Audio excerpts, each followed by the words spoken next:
ನಾನು ರಾಜ್ಯದ ಅಧ್ಯಕ್ಷ ಆಗ್ತಿದ್ದಂಗೆನೆ ಲೋಕಸಭಾ ಚುನಾವಣೆ ಮುಗಿತಿದ್ದಂಗೆನೆ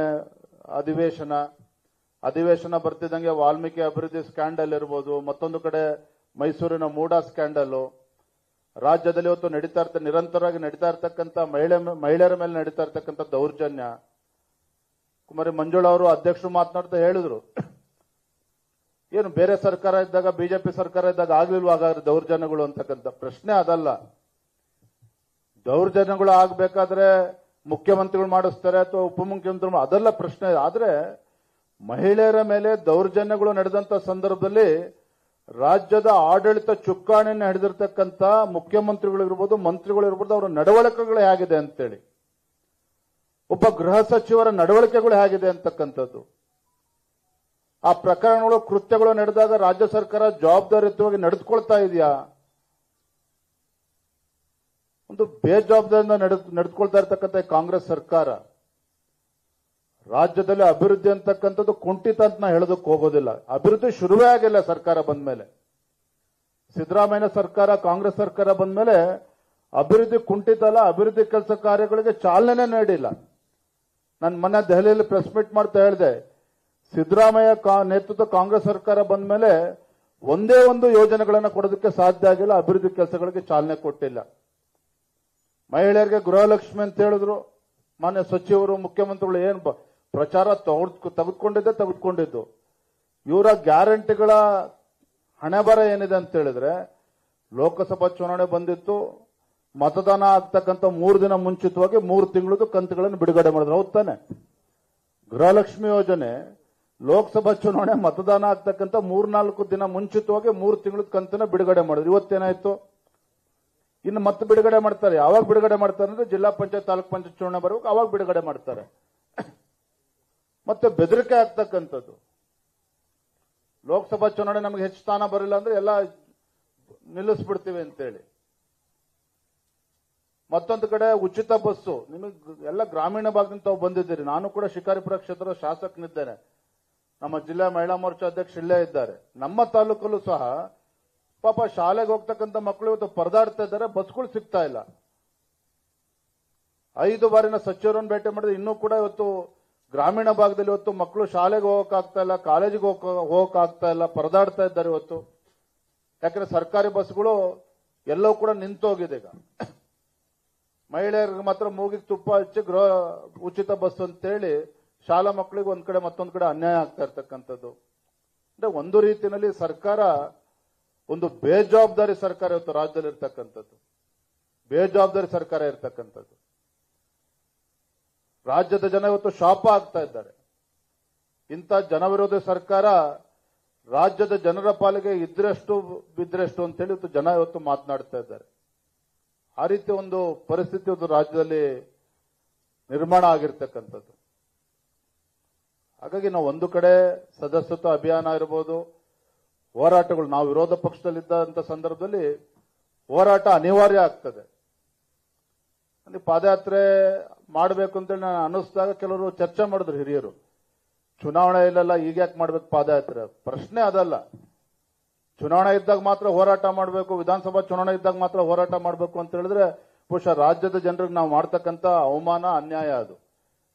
ಯಾವಾಗ ರಾಜ್ಯದ ಚುಕ್ಕಾಣಿ ಹಿಡಿದಿರ್ತಕ್ಕಂಥ ಸರ್ಕಾರ ಜನವಿರೋಧಿ ನೀತಿಗಳನ್ನ ಅನುಸರಿಸ್ತದೋ ಅಂತ ಸಂದರ್ಭದಲ್ಲಿ ನಾವು ರಾಜ್ಯದ ಜನರ ಪರವಾಗಿ ನಾವು ಹೋರಾಟವನ್ನು ಮಾಡ್ತಕ್ಕಂಥದ್ದು ನಮ್ಮ ಕರ್ತವ್ಯನೂ ಕೂಡ ಇರ್ತದೆ ವಿರೋಧ ಪಕ್ಷವಾಗಿ. ಹಾಗಾಗಿನೇ ನಾನು ಆ ಪಾದಯಾತ್ರೆಯನ್ನ ಹಮ್ಮಿಕೊಂಡಿದ್ದಂಥದ್ದು. ಹಾಗಾಗಿ ಎಲ್ಲವನ್ನೂ ಕೂಡ ತಾವು ಗಮನಿಸಬೇಕಾಗ್ತದೆ. ನಾನು ಕೂಡ ಮುಂದಿನ ದಿನಗಳಲ್ಲಿ ಆಗಲೇ ಹೇಳಿದಾಗೆ ರಾಜ್ಯದ ಅಧ್ಯಕ್ಷನಾಗಿ ಎಲ್ಲಾ ಮೋರ್ಚಾಗಳ ಕಡೆನೂ ನಾನು ಗಮನ ಕೊಡಬೇಕು. ಅದೇ ರೀತಿ ನಮ್ಮ ಮಹಿಳಾ ಮೋರ್ಚಾ ಬಗ್ಗೆ ನಾನು ಪ್ರತ್ಯೇಕವಾಗಿ ಒಂದಿನ ಕೂತ್ಕೊಳ್ತೇನೆ. ತಮ್ಮ ಸಲಹೆಗಳು ಏನಿದೆ, ಮಹಿಳಾ ಮೋರ್ಚಾ ಇನ್ನೂ ಕೂಡ ಗಟ್ಟಿಗೊಳಿಸ್ತಕ್ಕಂಥ ವಿಚಾರವಾಗಿ ತಮ್ಮ ಸಲಹೆಗಳನ್ನು ಕೂಡ ಸ್ವೀಕಾರ ಮಾಡಿ, ಇನ್ನ 3 ವರ್ಷ ಅಥವಾ 3.5 ವರ್ಷ ಹೋರಾಟದ ದಿನಗಳೇ ನಮಗಿದು. ಸಿದ್ದರಾಮಯ್ಯನವರು ರಾಜೀನಾಮೆ ಕೊಡ್ತಾರ ಅಂತ ನಿಮ್ಮ ಮನಸ್ಸಲ್ಲಿದ್ರೆ 100ಕ್ಕೆ 100 ಕೊಡ್ತಾರೆ, ನಿಮ್ಗೆ ಯಾವುದೇ ರೀತಿ ಅನುಮಾನ ಬೇಡ. ಈ ಸರ್ಕಾರ ಸಂಪೂರ್ಣ ಭ್ರಷ್ಟಾಚಾರ ಮುಳುಗಿರ್ತಕ್ಕಂಥದ್ದು.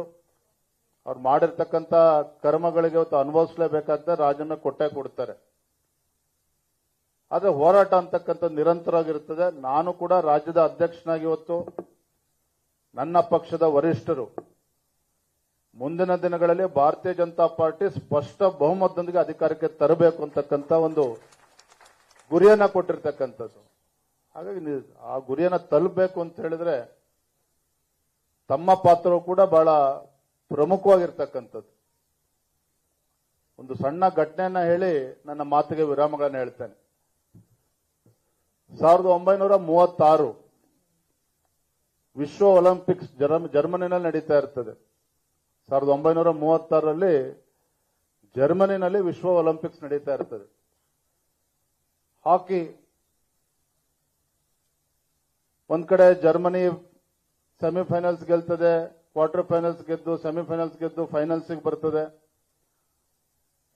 ಮತ್ತೊಂದು ಕಡೆ ಭಾರತ, ಯಾರು ಕೂಡ ನಿರೀಕ್ಷೆ ಮಾಡಿರಲಿಲ್ಲ ಭಾರತ ಹಾಕಿ ಅಷ್ಟು ಚೆನ್ನಾಗಿ ಆಡ್ಬೋದು ಅಂತೇಳಿ, ಭಾರತನೂ ಕೂಡ ಫೈನಲ್ಸ್ ಬರ್ತದೆ. ಏನ್ ಜರ್ಮನ್ಸ್ ಬಹಳ ಸಂತೋಷ ಆಗಿರ್ತದೆ, ಇಂಡಿಯಾದವ್ರು ಬಂದ್ಯಾರ, ಏನ್ ಪರವಾಗಿಲ್ಲ, ನಮ್ದು ವರ್ಲ್ಡ್ ಕಪ್ ನಮ್ದೇನೆ, ನಾವೇ ಹಾಕಿನಲ್ಲಿ ಗೋಲ್ಡ್ ಮೆಡಲ್ ತೆಗೆದುಕೊಳ್ಳೋದು ಅಂತೇಳಿ ಬಹಳ ಅತ್ಯಂತ ವಿಶ್ವಾಸದಲ್ಲಿ ಜರ್ಮನ್ಸ್ ಬರ್ತಾರೆ. ಶುರುವಾಗ್ತದೆ ಮ್ಯಾಚ್ ಇಂಡಿಯಾ ಮತ್ತೆ ಜರ್ಮನಿ ಮಧ್ಯೆ.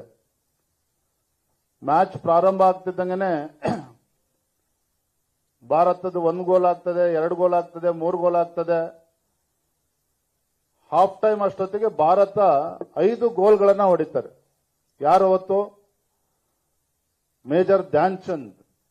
ತಾವೆಲ್ಲರೂ ಕೂಡ ಹೆಸರು ಕೇಳಿದ್ದೀರಿ. ಯಾರೂ ಕೂಡ ನಿರೀಕ್ಷೆ ಮಾಡಿರಲಿಲ್ಲ. ಆ ಸ್ಟೇಡಿಯಂ ಅಲ್ಲಿ ಅಂದಿನ ಜರ್ಮನಿಯ ದೊರೆ ಹಿಟ್ಲರ್ ಕೂಡ ಕೂತಿರ್ತಾನೆ. ಆಶ್ಚರ್ಯ ಆಗ್ತದೆ, ಅರೆ ಭಾರತ ನಮಗೆ ಸೆಡ್ ಹೊಡಿತಾ ಇದೆಯಾ, ನಾವಿನ್ನೂ ಕೂಡ ನಮ್ಮ ಜರ್ಮನ್ಸ್ ಇನ್ನೂ ಕೂಡ 1 ಗೋಲನ್ನು ಕೂಡ ಶೂಟ್ ಮಾಡಿಲ್ಲ, ಜರ್ಮನ್ಸ್ 5 ಗೋಲನ್ನ ಶೂಟ್ ಮಾಡಿದಾರಲ್ಲ.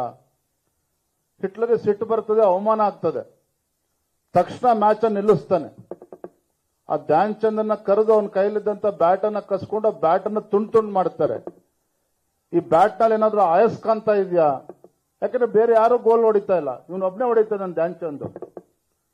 ಆಶ್ಚರ್ಯ ಆಗ್ತದೆ ಹಿಟ್ಲರ್ಗೆ. ಆ ಹಾಕಿ ಸ್ಟಿಕ್ ಅನ್ನ ತುಂಡು ಮಾಡ್ತಾರೆ, ಏನೂ ಸಿಗೋದಿಲ್ಲ ಅದರಲ್ಲಿ. ಹಾಫ್ ಟೈಮ್ ಆಗ್ತದೆ. ಹಾಫ್ ಟೈಮ್ ಅಲ್ಲಿ ಅವಾಗ ಗೊತ್ತಲ್ಲ, ಅವಾಗೇನು ಸಿಂಥೆಟಿಕ್ ಕೋರ್ಟ್ ಇರಲ್ಲ, ಮತ್ತೊಂದು ಮಣ್ಣಿಂದು ಎಲ್ಲ ವಾಟರಿಂಗ್ ಮಾಡ್ಬೇಕಾದ್ರೆ ನೀರು ಹಾಕ್ಬಿಟ್ಟು ಆಟಗಾರರಿಗೆ ಅನುಕೂಲ ಆಗಲಿ ಅಂತೇಳಿ. ಹಿಟ್ಲರ್ ಏನ್ ಮಾಡ್ತಾನೆ ಅಂತ ಹೇಳಿದ್ರೆ, ಅವರ ವಾಟರ್ ಮ್ಯಾನ್ಗಳು ಏನಿರ್ತಾರೆ ಹೆಚ್ಚು ನೀರು ಹಾಕೋದಕ್ಕೆ ಅವಕಾಶ ಹೇಳ್ತಾನೆ, ಅಂದ್ರೆ ಕೊಚ್ಚೆ ಆಗ್ಬೇಕಲ್ಲಿ. ಮತ್ತೆ ಆಟ ಶುರುವಾಗ್ತದೆ.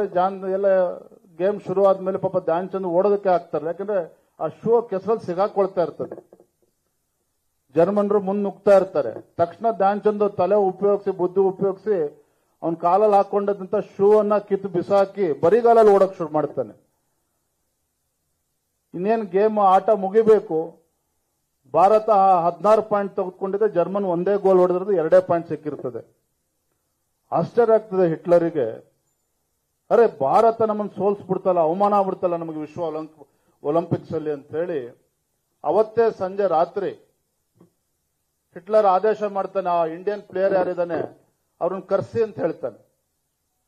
ಹಿಟ್ಲರ್ ಅವ್ನಿಗೆ ಹೇಳಿ ಧ್ಯಾನ್ ಚಂದನ್ನ ಕರೆಸ್ತಾರೆ. ರಾತ್ರಿ ಊಟಕ್ಕೆ ಬರ್ಬೇಕು ಅಂತೇಳಿ ಆಮಂತ್ರಣ ಕೊಟ್ಟು ಕರೆಸಿದಾಗ ಹಿಟ್ಲರಿಗೆ ಕೇಳ್ತಾನೆ ಧ್ಯಾನ್ ಚಂದ್ಗೆ, ವಾಟ್ ಈಸ್ ಯುವರ್ ನೇಮ್, ನಿಮ್ಮ ಹೆಸರೇನು ಅಂತ ಹೇಳಿದಾಗ ಮೇಜರ್ ಧ್ಯಾನ್ ಚಂದ್ ಅಂತ ಹೇಳ್ತಾರೆ. ಏನ್ ಮಾಡ್ತೇನೆ ನೀನು? ನಾನೊಬ್ಬ ಸಿಪಾಯಿ, ಭಾರತದ ಸೇನೆಯಲ್ಲಿ ಸಿಪಾಯಿ ಅಂತ ಹೇಳ್ತಾನೆ ಹೆಮ್ಮೆಯಿಂದ. ಹಿಟ್ಲರ್ ತಮಾಷೆ ಮಾಡ್ತಾನೆ, ನಿನ್ನ ದೇಶಕ್ಕೆ ನೀನು ಗೋಲ್ಡ್ ಮೆಡಲ್ ಅನ್ನ ತರ್ತಾ ಇದೆಯಾ, ಸ್ವರ್ಣ ಪದಕವನ್ನು ತಂದು ಕೊಡ್ತಾ ಇದೆಯಾ, and your after all a ಸಿಪಾಯಿ, ನೀನು ಆ ದೇಶದ ಸಿಪಾಯಿ. ಕೆಲಸ ಮಾಡು, ಭಾರತವನ್ನು ಬಿಟ್ಬಿಡು, ನನ್ನ ಜರ್ಮನಿಗೆ ಬಂದ್ಬಿಡು, ನನ್ನ ಟೀಮ್ನಲ್ಲಿ ಆಟ ಆಡು, ನಿನಗೆ ಏರ್ ಮಾರ್ಷಲ್ ಮಾಡ್ತೇನೆ ಅನ್ನೋ ಮಾತನ್ನ ಹಿಟ್ಲರ್ ಅವತ್ತು ಹೇಳ್ತಾರೆ. ಇದು ನಡೆದಿರ್ತಕ್ಕಂಥ ಘಟನೆ ಇದು. ನಿನ್ನನ್ನು ಏರ್ ಮಾರ್ಷಲ್ ಮಾಡ್ತೇನೆ, ನೀನು ಜರ್ಮನಿ ಟೀಮ್ ಇಂದ ನೀನು ಜರ್ಮನಿಗೆ ಬಿಡು, ಇಲ್ಲೇ ನಿನಗೆ ಸಿಟಿಸನ್ಶಿಪ್ ಕೊಡ್ತೇನೆ, ನಮ್ಮ ದೇಶವನ್ನ ರೆಪ್ರೆಸೆಂಟ್ ಮಾಡು ಅಂತೇಳಿ ಹಿಟ್ಲರ್ ಹೇಳ್ತಾನೆ. ಆಗ ಧ್ಯಾನ್ ಚಂದ್ ಮಾತನ್ನ ಹೇಳ್ತಾನೆ, ದೇಶ ನನ್ನ ಭಾರತ ನನಗೆ ಏನ್ ಕೊಟ್ಟಿದೆ ಅಂತಕ್ಕಂಥದ್ದು ಮುಖ್ಯ ಅಲ್ಲ, ನಾನು ಭಾರತಕ್ಕೆ ಏನ್ ಕೊಡ್ತಾ ಇದ್ದೇನೆ ಅಂತಕ್ಕಂಥದ್ದು ಮುಖ್ಯ. ಭಾರತದಿಂದ ನನಗೆ ಏನ್ ಕೊಟ್ಟಿದೆ ಅಂತಕ್ಕಂಥದ್ದು ಮುಖ್ಯ ಅಲ್ಲ, ನಾನೇನ್ ಭಾರತಕ್ಕೆ ಕೊಡ್ತೇನೆ ಅಂತಕ್ಕಂಥದ್ದು ಮುಖ್ಯ. ಭಾರತ ನನಗೆ ಹೇಗೆ ಮುನ್ನಡೆಸ್ತದೆ ಅಂತಕ್ಕಂಥದ್ದು ಮುಖ್ಯ ಅಲ್ಲ, ನಾನು ನನ್ನ ಭಾರತವನ್ನು ಹೇಗೆ ಮುಂದೆ ತೆಗೆದುಕೊಂಡು ಹೋಗ್ತೇನೆ ಅನ್ನೋದು ಮುಖ್ಯ. ನನಗೆ ಇದ್ಯಾವುದೋ ಅವಶ್ಯಕತೆ ಇಲ್ಲ. ನಾನು ನನ್ನ ಭಾರತದಲ್ಲಿ ಆ ಸೇನೆ ಸಿಪಾಯಿಯಾಗಿ ನಾನು ನೆಮ್ಮದಿಯಿಂದ ಇದ್ದೇನೆ. ಯಾಕೆ ನನ್ನ ಭಾರತದ ಪರವಾಗಿ ನಾನು ನಿಂತಿದ್ದೇನೆ. ಹಾಗಾಗಿ ನನಗೆ ಯಾವುದು ನಿಮ್ಗೆ ಅವಶ್ಯಕತೆ ಇಲ್ಲ, ನಾನು ಭಾರತದಲ್ಲೇ ಇರ್ತೇನೆ ಅನ್ನೋ ಮಾತನ್ನ ಆ ಧ್ಯಾನ್ ಚಂದ್ ಅವತ್ತು ಹೇಳ್ತಾನಂತೆ, ಮೇಜರ್ ಧ್ಯಾನ್ ಚಂದ್. ಯಾಕೆ ಇವತ್ತು ಉಲ್ಲೇಖವನ್ನ ಮಾಡ್ತಾ ಇದ್ದೇನೆ ಅಂತ ಹೇಳಿದ್ರೆ, ನಮ್ಮ ರಾಜ್ಯದಲ್ಲಿ ಲಕ್ಷಾಂತರ ಕಾರ್ಯಕರ್ತರುಗಳಿದ್ದಾರೆ. ಇವತ್ಯಾರು ನಮ್ಮ ಪ್ರಧಾನಮಂತ್ರಿಗಳು ನರೇಂದ್ರ ಮೋದಿಜಿಯವರು ಆರ್ಟಿಕಲ್ 370 ಇರ್ಬೋದು, ಅಯೋಧ್ಯೆಯಲ್ಲಿ ಭವ್ಯ ರಾಮ ಮಂದಿರ ಇರ್ಬೋದು, ನಾವ್ಯಾರು ಕೂಡ ನಿರೀಕ್ಷೆ ಮಾಡಿರಲಿಲ್ಲ. ಆ ಪುಣ್ಯಾತ್ಮ ನರೇಂದ್ರ ಮೋದಿ ನೋಡಿ, ನಾವು ಒಬ್ಬರೇ ಏನ್ ಮಾಡೋದಕ್ಕೆ ಸಾಧ್ಯ ಅಂತೇಳಿ ಹಲವಾರು ಬಾರಿ ಯೋಚನೆ ಮಾಡ್ತೇವೆ. ಯಾವುದೇ ಒಂದು ದೊಡ್ಡ ಕೆಲಸ ಮಾಡಬೇಕು, ಯಾವುದೇ ಒಂದು ಯೋಜನೆ ಕೈ ಹಾಕ್ತೀವಿ ಅಂತೇಳಿದ್ರೆ ನಾವು ಒಬ್ಬನೇ ನನ್ನ ಕೈಲಿ ಏನ್ ಮಾಡೋಕೆ ಸಾಧ್ಯ ಅಂತೇಳಿ ಎಷ್ಟೋ ಬಾರಿ ನಾವು ಹಿಂದೇಟಾಗ್ತೇವೆ. ಆದ್ರೆ ನಾನು ದೇಶದಲ್ಲಿ ಬದಲಾವಣೆನ ತರ್ತೇನೆ. ನೋಡಿ, ಇವತ್ತು ಧ್ಯಾನ್ ಚಂದ್ ಅವರ ಜನ್ಮದಿನ ಅಂತ ಇವತ್ತು. ನಾನು ಒಬ್ಬನೇನ್ ಮಾಡಕ್ ಸಾಧ್ಯ ಅಂತ ಅನ್ಕೊಂಡ್ ಕೂತಿರ್ತೇವೆ. ಆದ್ರೆ ನೋಡಿ, ಒಬ್ಬ ಪ್ರಧಾನಮಂತ್ರಿ ನರೇಂದ್ರ ಮೋದಿಜಿಯವರು, ಭಾರತದ ಪರಿಸ್ಥಿತಿ ಏನಿತ್ತು, ಮನಮೋಹನ್ ಸಿಂಗ್ ಅವರು ಪ್ರಧಾನಮಂತ್ರಿ ಇದ್ದಾಗ, ಮತ್ತೊಬ್ಬರಿದ್ದಾಗ, ಭಾರತೀಯರು ಹೊರದೇಶಕ್ಕೆ ಹೋದಾಗ ಆ ಪಾಸ್ಪೋರ್ಟ್ ಲೈನಲ್ಲಿ ಇಟ್ಕೊಂಡ್ರೆ ಭಾರತೀಯರು ಅಂತ ಹೇಳಿದ್ರೆ ಭಿಕ್ಷುಕರು ತರ ನೋಡ್ತಾ ಇದ್ರು. ನೀವು ಅಮೆರಿಕ ಬೇರೆ ಬೇರೆ ದೇಶಕ್ಕೆ ಹೋದಾಗ ಭಾರತೀಯರು ಅಂತ ಹೇಳಿದ್ರೆ ಅವ್ರನ್ನ ಗೌರವವಾಗಿ ಯಾರು ಕೂಡ ನೋಡ್ತಾ ಇರಲಿಲ್ಲ. ನರೇಂದ್ರ ಮೋದಿಜಿಯವರು ಸ್ವತಃ ಅಮೆರಿಕಕ್ಕೆ ಹೋಗಬೇಕು ಅಂತ ಅವ್ರ ವೀಸಾ ರಿಜೆಕ್ಟ್ ಆಯಿತು. ನಾವು ಮರಿಬಾರದು ಯಾವ ವಿಚಾರಗಳನ್ನ. ಗುಜರಾತಿನ ಮುಖ್ಯಮಂತ್ರಿಗಳಿದ್ದಾಗ ನರೇಂದ್ರ ಮೋದಿಜಿಯವರು ಅಮೆರಿಕ ಹೋಗ್ತಾರೆ ಅಂತ ಹೇಳಿದ್ರೆ ಅವರ ವೀಸಾ ರಿಜೆಕ್ಟ್ ಆಗ್ತದೆ. ನೋಡಿ ಎಂತ ಪರಿಸ್ಥಿತಿ ಬಂತು.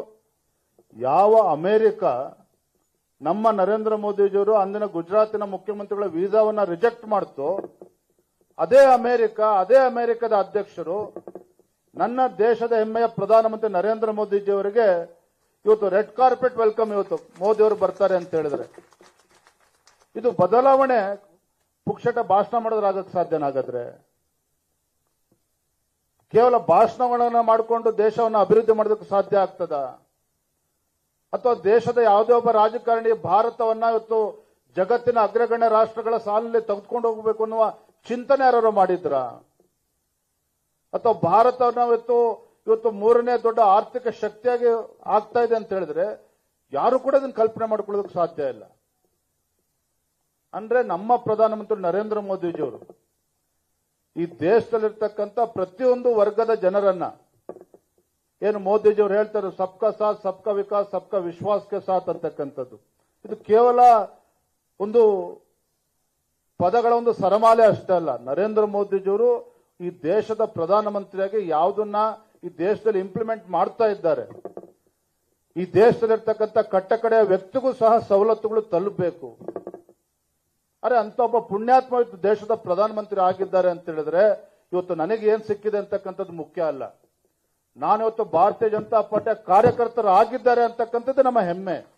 ಅದನ್ನು ನಾವು ಇವತ್ತು ಅರ್ಥ ಮಾಡ್ಕೋಬೇಕಾಗಿದೆ.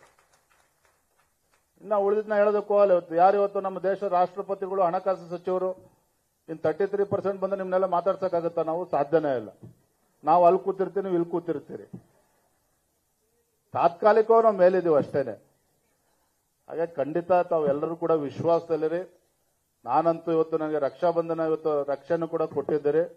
ನನ್ನ ಅವಧಿಯಲ್ಲಿ ರಾಜ್ಯಾಧ್ಯಕ್ಷ ಅಂತಕ್ಕಂಥದ್ದು ಇದು ನಾಟ್ ಎ ಲಕ್ಸುರಿ.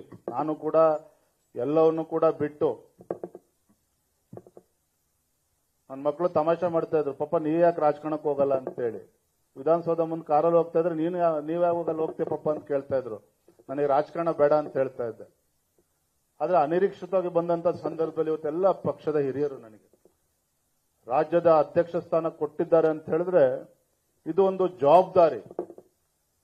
ಈ ಒಂದು ಜವಾಬ್ದಾರಿಯುತವಾಗಿ ಎಲ್ಲರನ್ನೂ ಕೂಡ ವಿಶ್ವಾಸಕ್ಕೆ ತೆಗೆದುಕೊಂಡು ಹೋಗ್ತಕ್ಕಂಥ ಆ ಶಕ್ತಿ, ಆ ವಿವೇಚನೆ ಭಗವಂತ ನನಗೂ ಕೂಡ ಕೊಟ್ಟಿದ್ದಾನೆ. ನನ್ನ ಬಗ್ಗೆ ತಮ್ಮೆಲ್ಲರೂ ಕೂಡ ಸಂಪೂರ್ಣವಾಗಿ ವಿಶ್ವಾಸ ಇರಲಿ. ಇವತ್ತು ತಮ್ಮೆಲ್ಲ ಏನೇನು ಆಗ್ಬೇಕು, ಸಂಘಟನೆ ಯಾವ ರೀತಿ ಬಲಗೊಳಿಸಬೇಕು, ಎಲ್ಲ ವಿಚಾರಕ್ಕೂ ನಾವು ಕೂತು ಚರ್ಚೆ ಮಾಡೋಣ. ಏನಪ್ಪ ವಿಜಯೇಂದ್ರ ರಾಜ್ಯಾಧ್ಯಕ್ಷ ಆದ್ಮೇಲೆ ಮಹಿಳಾ ಮೋರ್ಚಾ ಸಿಗೋದಿಲ್ಲ ಅಂತಕ್ಕಂಥ ಭಾವನೆ ಬೇಡ. ನಾನು ಕೂಡ ಕುದುರೆ ತರ ಓಡ್ತಾನೆ ಇದ್ದೀನಿ. ಈಗ ಲೋಕಸಭಾ ಚುನಾವಣೆ ಮುಗಿದಿದೆ. ತಾವು ಯಾವತ್ತೊಂದಿನ ಅಧ್ಯಕ್ಷ ಸಮಯ ನಿಗದಿ ಮಾಡಿ, ಸಾರಿ ಭಾರತಿ ಶೆಟ್ಟಿ ಅವರು ಇದ್ದಾರೆ ನೋಡ್ಲಿಲ್ಲ, ದಯವಿಟ್ಟು ಸಮಯವನ್ನ ನಿಗದಿ ಮಾಡಿ. ನಾನು ಕೂಡ ಸಂಪೂರ್ಣ ಸಮಯವನ್ನು ಕೊಡ್ತೇನೆ.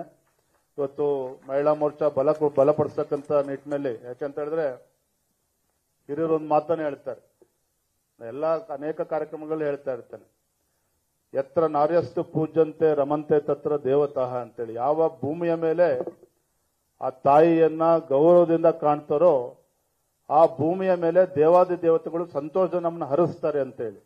ಮತ್ತೆ ನಾ ತಂದೆಯವರಿಂದ ಒಂದು ಕಲ್ತಿದ್ದೇನೆ, ನಾವು ಎಷ್ಟೇ ಎತ್ತರಕ್ಕೆ ಬೆಳಿಬೇಕು ಅಂದ್ರೂ ಸಹ ತಾಯಂದ್ರ ಆಶೀರ್ವಾದ ಬಹಳ ಮುಖ್ಯ. ಹಾಗಾಗಿ ನನಗೆ ತುಂಬಾ ಸಂತೋಷ ಆಗಿದೆ. ಅವತ್ತು ರಕ್ಷೆಯನ್ನ ಕಟ್ಟಿ ಇವತ್ತು ನನಗೆ ಆಶೀರ್ವಾದ ಮಾಡಿದ್ದೀರಿ. ಸದಾ ನಿಮ್ಮ ಜೊತೆಲಿರ್ತೇನೆ, ಸಂಘಟನೆಯನ್ನ ಬಲಪಡಿಸತಕ್ಕಂಥ ಕೆಲಸವನ್ನ ಮಾಡ್ತೇನೆ ಅನ್ನೋ ಮಾತನ್ನ ಸಂದರ್ಭದಲ್ಲಿ ಹೇಳ್ತಾ, ನಾವೆಲ್ಲರೂ ಕೂಡ ಒಗ್ಗಟ್ಟಿನಿಂದ ಒಮ್ಮನಸ್ಸಿನಿಂದ ಪಕ್ಷವನ್ನ ಬಲಪಡಿಸತಕ್ಕಂಥ ಕೆಲಸ ಮಾಡೋಣ. ಈ ಸದಸ್ಯತ್ವ ಅಭಿಯಾನವನ್ನ ಯಶಸ್ವಿಗೊಳಿಸೋಣ ಅಂತ ಹೇಳ್ತಾ ತಮ್ಮೆಲ್ಲರೂ ಕೂಡ ವಂದಿಸ್ತಾ ನನ್ನ ಮಾತಿಗೆ ವಿರಾಮಗಳನ್ನು ಹೇಳ್ತಾ ಇದ್ದೇನೆ. ವಂದನೆಗಳು, ನಮಸ್ಕಾರ.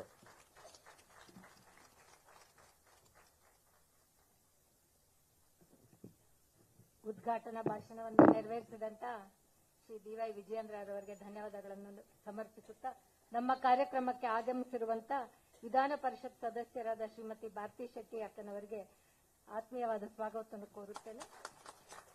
ರಾಜ್ಯಾಧ್ಯಕ್ಷರು ಕಾರ್ಯನಿಮಿತ್ತ ಹೊರಟಿರೋದ್ರಿಂದ ಅವರಿಗೆ ಧನ್ಯವಾದಗಳನ್ನು ಸಮರ್ಪಿಸುತ್ತಾ ಗೌರವ ಸಮರ್ಪಣೆ ನಮ್ಮ ಮಹಿಳಾ ಮೋರ್ಚಾ ರಾಜ್ಯಾಧ್ಯಕ್ಷರು.